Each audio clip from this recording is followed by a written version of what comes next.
Hello everyone and welcome back to Film Studies.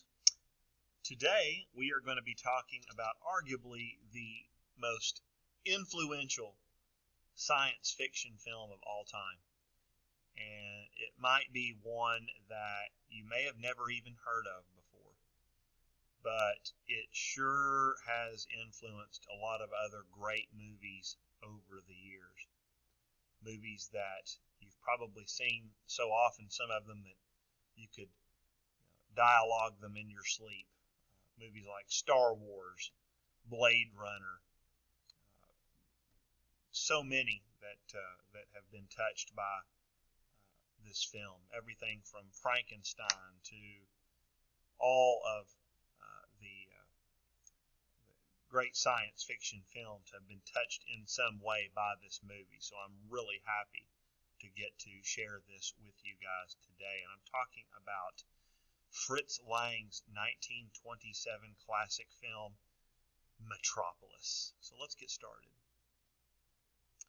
So we've been talking about German Expressionism, and we said that German Expressionism was an art form as well as a style of filmmaking that was popular from the end of World War I, roughly 1918 to approximately 1933, whenever Germany became a republic, a lot like us, for a short period of time. And it was during that time where you had a lot of people that had been disenfranchised in German society that were able to now take part in this flowering of culture during the Weimar Republic. And we said that this style of filmmaking was one that we could all probably recognize today in everything from Dr. Seuss books we read when we were children to Tim Burton's work. We can still see German Expressionism even to this day. Fritz Lang's classic Metropolis was heavily influenced by Expressionism. But it's a film that comes out of this Weimar Republic period. And I would be terribly remiss if I didn't at least tell you about it and show you some of the scenes from this unbelievably good movie. So Metropolis is a 1927 silent science fiction film directed by the great Fritz Lang, who was dubbed the Master of Darkness by the British Film Institute, and written by Fritz Lang and Thea von Harbou. Lang and von Harbou, who were married, wrote the screenplay for Metropolis in 1924 and published a novelization in 26, before the film was even released. Produced in Germany during a stable period of the Weimar Republic, Metropolis is set in a futuristic urban dystopia and examines a common science fiction theme of the day, the social crisis between workers and owners in capitalism. The film stars Alfred Abel as the leader of the city, Gustav Froelich as his son, who tries to mediate between the elite caste and the workers, Brigitte Helm as both the pure at heart worker Maria and the debased robot version of her, and Rudolf Klein as the mad scientist who creates the robot. And yes, the robot, one that's going to influence everything from C-3PO to other famous movie robots. Metropolis was produced in the Babelsberg studio by Universium Film and released in 1927. The most expensive film of its time, it cost approximately 7 million Reichmarks to make. The film was cut substantially after its German premiere, and there have been several efforts to restore it, as well as rediscoveries of previously lost footage. The American copyright lapsed in 1953, which eventually led to a proliferation of various versions being released on video. So here we have a original theatrical poster over here on the left, and a remastered poster on the right, sort of a re-release poster on the right. Now, the poster on the left is one of the most valuable of all movie posters on the planet. And when it does come up for auction, I think there's only one known copy of the original theatrical poster for Metropolis known to exist. And when it does come up for auction, it almost always fetches well in excess of over $1 million. So that right there, if you look already, I'm sure there are many of you who are thinking about another robot that you've seen in science fiction movies that looks a lot like the one we see here. And, of course, that would be C-3PO. But we can already see the influence, and we've not even started the movie yet. So the plot of Metropolis is pretty doggone easy to follow. It's the future, and the city of Metropolis, with its vast wealth and glittering skyline, is a playground to a ruling wealthy class that lives in luxury. But beneath the city streets, a population of workers slaves away to sustain the upper class. Our hero, Gustav Froelich, is oblivious to the plight of the workers until one day a beautiful underground worker, Brigitte Helm, escapes to the upper world to plead her case on behalf of all workers, setting the scene for a battle of the classes that will change their society forever. And I can hear some of you guys now saying, oh my goodness, that sounds so Marxist. That sounds like socialist stuff. Well, you're right. You would be exactly right. That is definitely a theme of the movie, which was, as I said, a common science fiction theme of that day. As you guys know, after World War I, the German economy collapsed. Rampant inflation ruined Germany's economy. And there were all kinds of different people talking about ways they could fix this and end the economic malaise and restore German pride. And there were people on the far right, fascists, and there were people on the far left, communists. And each side felt like they had the plan for Germany to follow. So class conflict was a common science fiction theme of this day. Metropolis is a masterpiece of science fiction that has garnered critical acclaim for its historical importance and high artistic quality.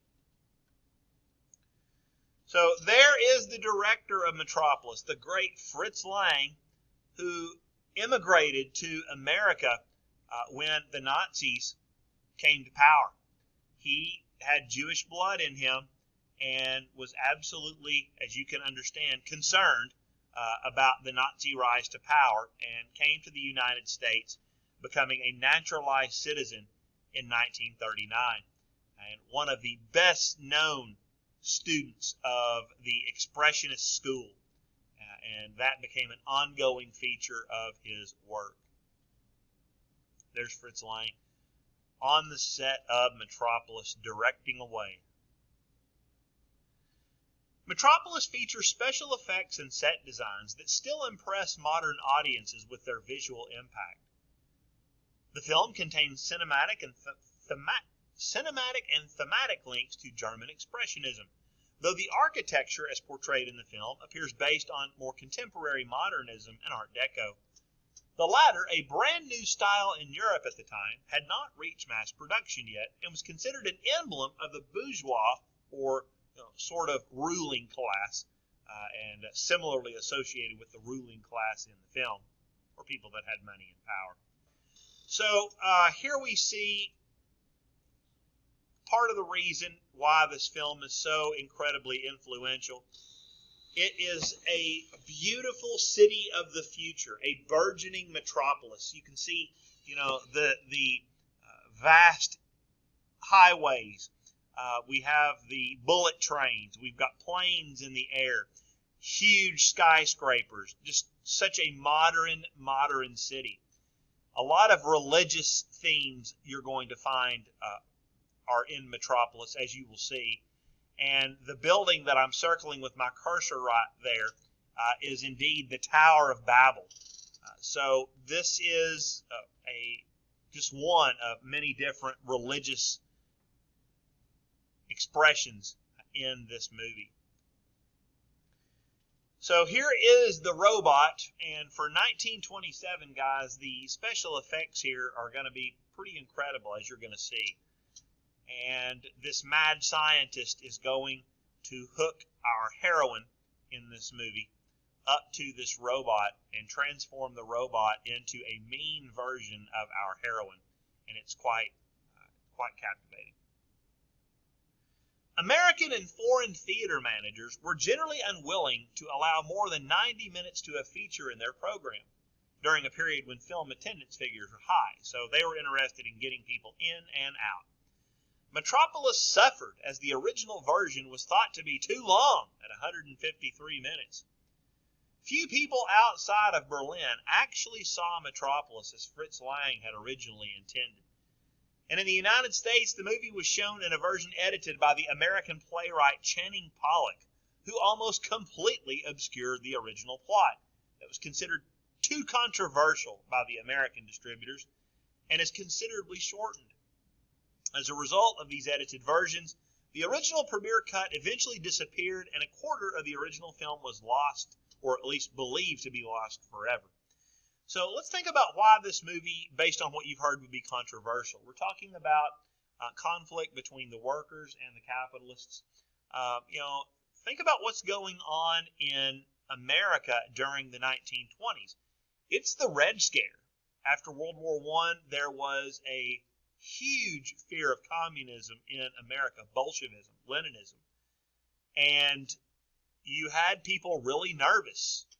Sacco and Vanzetti, those of you that have taken U.S. history before should know who those guys are, that were put to the chair for just being too unconventional for their own good.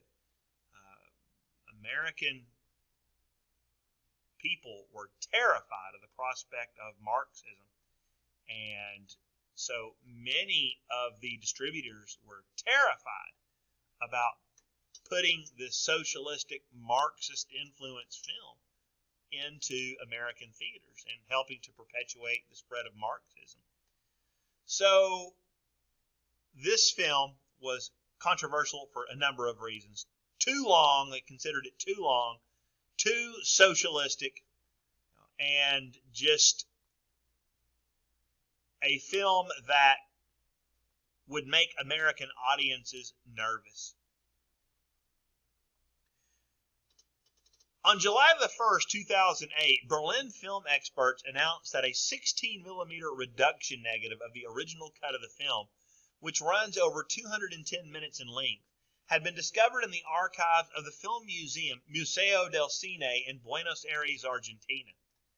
The print was badly scratched and required considerable restoration before it was made viewable. On July the 3rd, 2008, the film, with many lost scenes restored, was shown to journalists in Argentina. So they did find a reduction negative of the original film that ran over 210 minutes in length. Most of the film they were able to salvage. There were a few moments of footage that were so badly damaged, the film had deteriorated such that they were unable to restore it. But at least we have the print in its entirety, albeit with just a few moments of lost footage. Most of it was able to be preserved. So, of all places, I think that's fascinating that they were able to find a full version as originally intended by Fritz Lang of Metropolis in Argentina.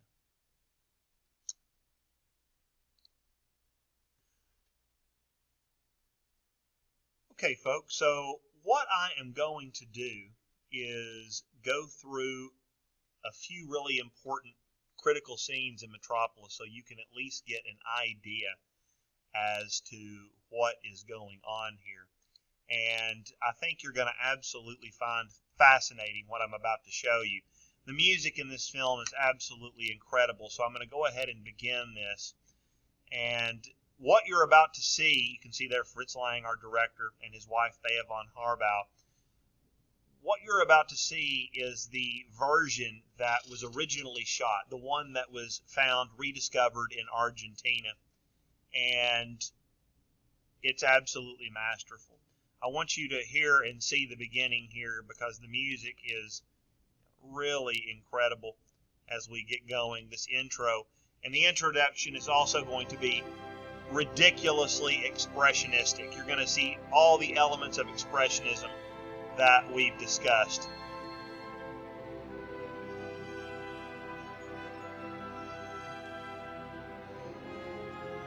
Gustav Froehlich was Germany's most famous actor in the 1920s.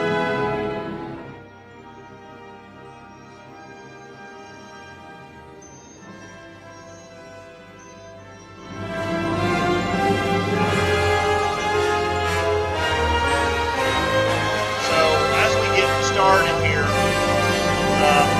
this is considered to be one of the greatest films of all time.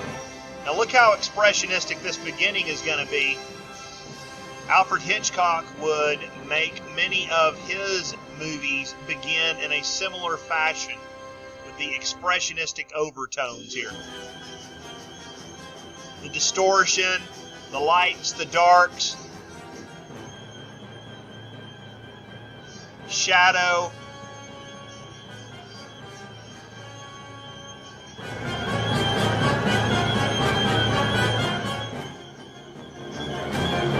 So these are the machines underneath the city of Metropolis that the people who live in the workers' town underneath the city and slave away for 10-hour shifts so that the people on the surface can live in luxury in a Garden of Eden.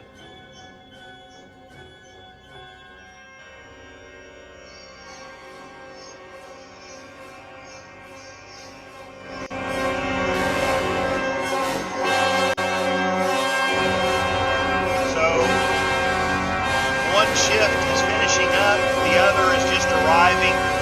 This has been turned into a GIF on a number of occasions. I think that's it, right? GIF, GIF, isn't that how y'all say it? To send to somebody like you've had a long day. That's just kind of become synonymous with that.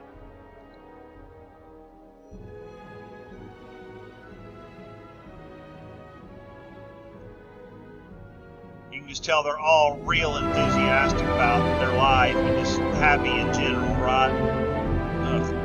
And that is supposed to be in and of itself a metaphor for how factory workers, the workers, are just being treated terribly and are just miserable in this particular set of circumstances.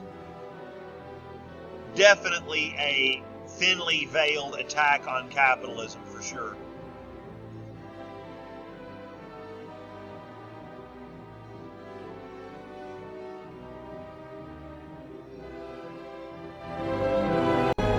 Workers go back to their city that's underneath the surface, back to their horrible lives, miserable lives. And above the surface is quite different.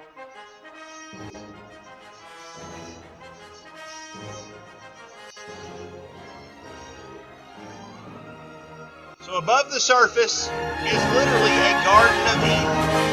People don't work, people live in luxury. It's like life is a giant bowl of cherries.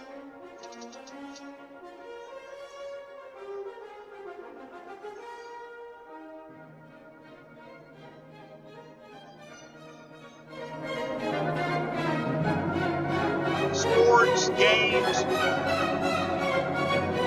nobody works while the workers slave away to enable these people to have their lives.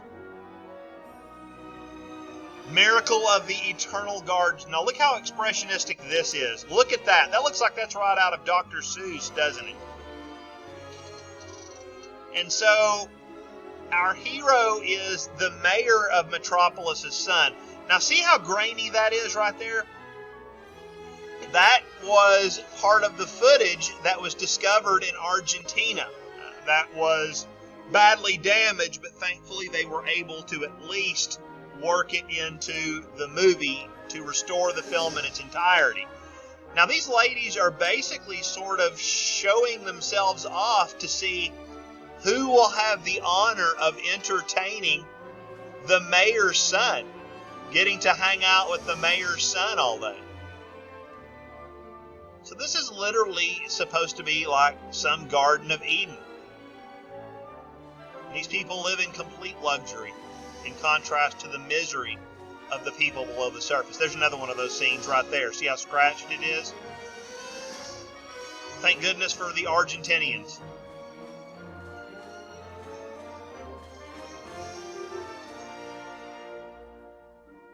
So here comes the mayor's son, and see, everything's just spun in games, and he's playing, and just life is just, could not be any better for this guy. Hangs out with girls all day and just parties. Life is a giant party, if you're on the surface. Now check this out. So she's calling for him. So our heroine of the film is a girl named Maria, who is one of the workers below the surface of Metropolis. And she's going to come to the surface here in just a few minutes with a whole bunch of the workers' children. And you're going to see that they're all, in rags, and that they arrive on the surface. The light hurts their eyes. And Maria, oh, here she comes. And he's like, oh, who's that? And this is actress Brigitte Helm. Blonde hair, blue-eyed. Hitler thought she was just absolutely wonderful, and that's a fact. He absolutely adored this film. Thought it was everything that he wanted Germany to become, with the city of the future. So there are all the workers' children, and you can see them. They've never been to the surface. And all the rich people are staring at the poor people. And notice her gaze piercing the soul of the mayor's son. And he's going to clutch his heart here in just a second. And he's telling, those other girls, I want to see this person. Who is this? Get out of the way. She's like, these are your brothers.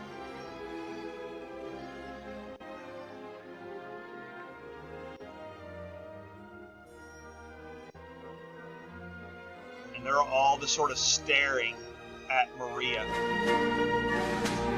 These are your brothers.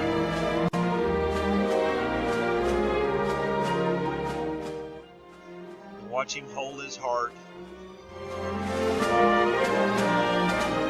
And now here come the rich people to run off the poor people. Get out of here, get out of here, back below the surface. So they've never seen one another.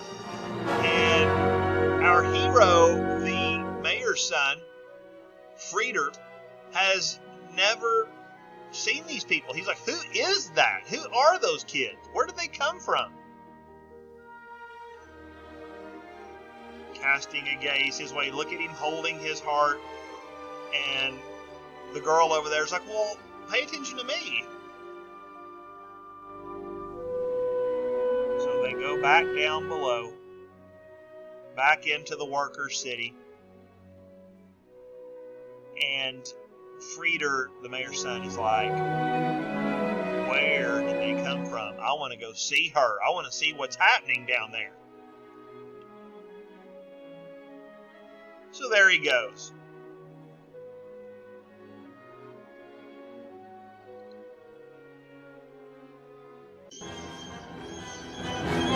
So Frieder goes below the surface. He follows Maria and sees the great machines that power Metropolis above them, and how the workers are treated terribly and slave away and are exhausted. Now, in just a second, one of the workers is going to become so exhausted that he's going to collapse. He's going to pass out. And I suppose he had the critical job of maintaining the temperature of the machine with what he was doing. And with no one there to maintain the temperature, the machine is going to explode, killing everybody on it. And when it blows up, the mayor's son is going to freak out and have this vision, this expressionistic looking vision of the machine becoming a Sumerian god called Moloch. The Sumerians used to offer human sacrifices to. So when it blows up and the smoke clears, you're going to see Frieder, the mayor's son, throw his hands up in the air and go, Moloch! And you're going to see how it's expressionistic looking. Alright, so here we go. Yeah, it's reaching critical mass, and uh-oh, people getting burned badly. It's going to blow up. There it goes, bodies flying. Now watch his reaction here.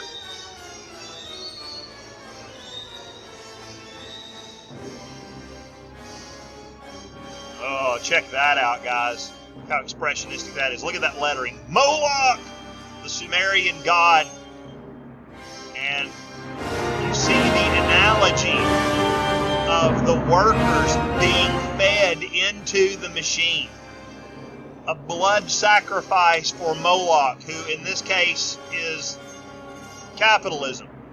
This is definitely a critique of capitalism, like the workers are just being fed into the meat grinder.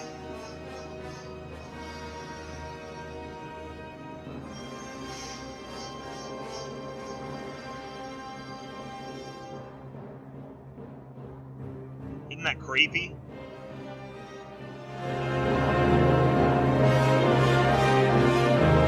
In just a second, more workers are going to show up to the machine once they get the temperature regulated and just go right back to work as if nothing happened.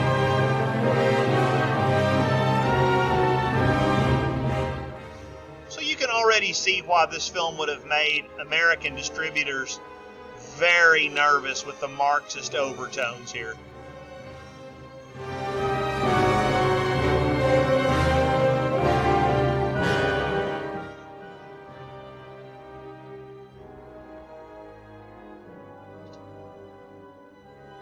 Everybody goes right back to work.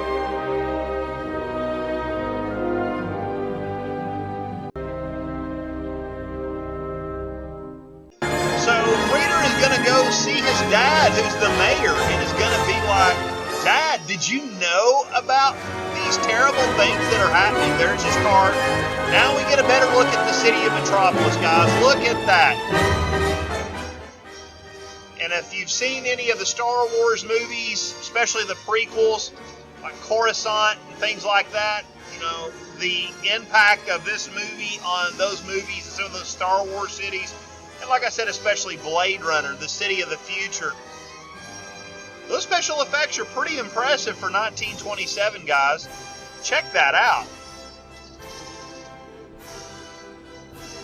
One has to wonder if the highways below are what influenced Hitler in the 1930s to begin building the Autobahns.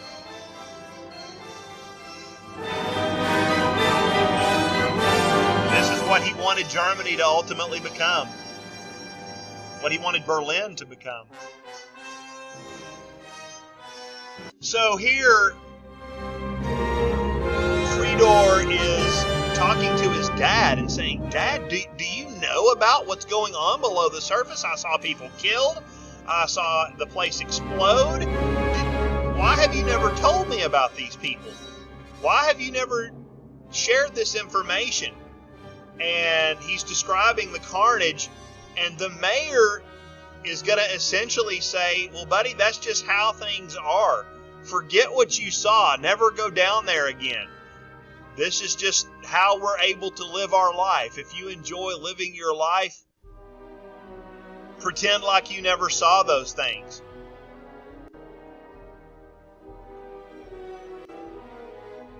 I wanted to look into the faces of the people whose little children are my brothers and sisters.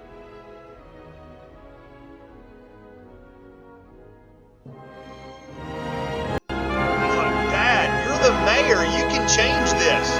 Look how beautiful your city is. So expressionistic. Look at that. I mean, it is incredible looking.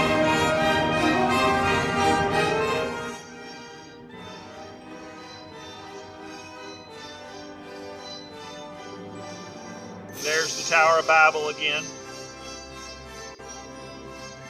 And where are the people, Father, whose hands built your city? Look what he says. Where they belong. And his son's like, Dad, oh, there's that grainy footage again that was found in Argentina. How can you say that, Dad? Where they belong? And here we have parallel editing, good example of parallel editing as they're talking. In the depths? That's right. Forget what you've seen. Never speak of it again. It would be pretty terrible to know that your father was a monster.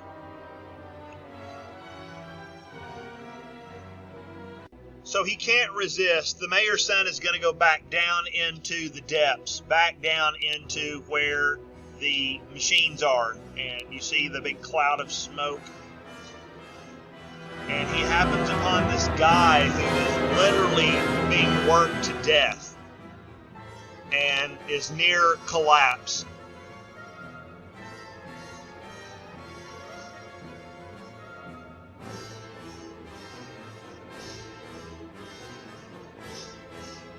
That dude right there is just completely exhausted.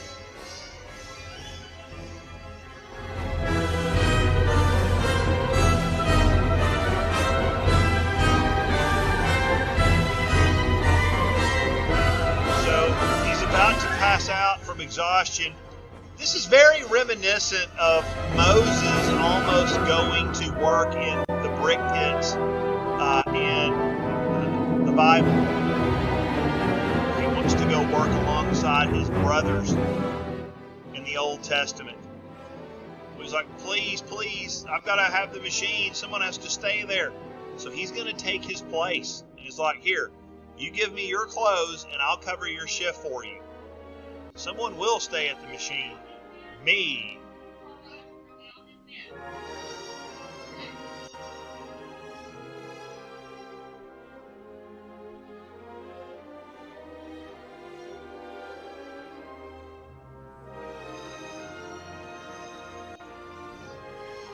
I want to swap lives with you.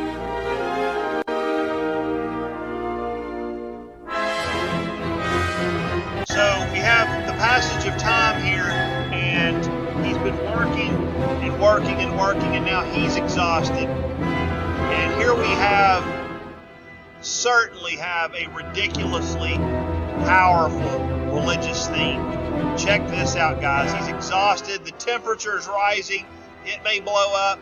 Now watch this.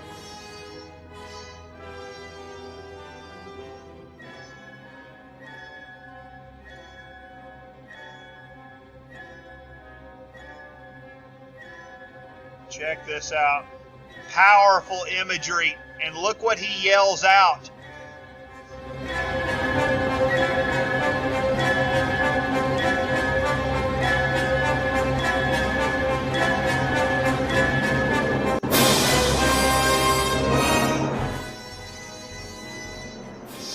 Reminiscent of the crucifixion.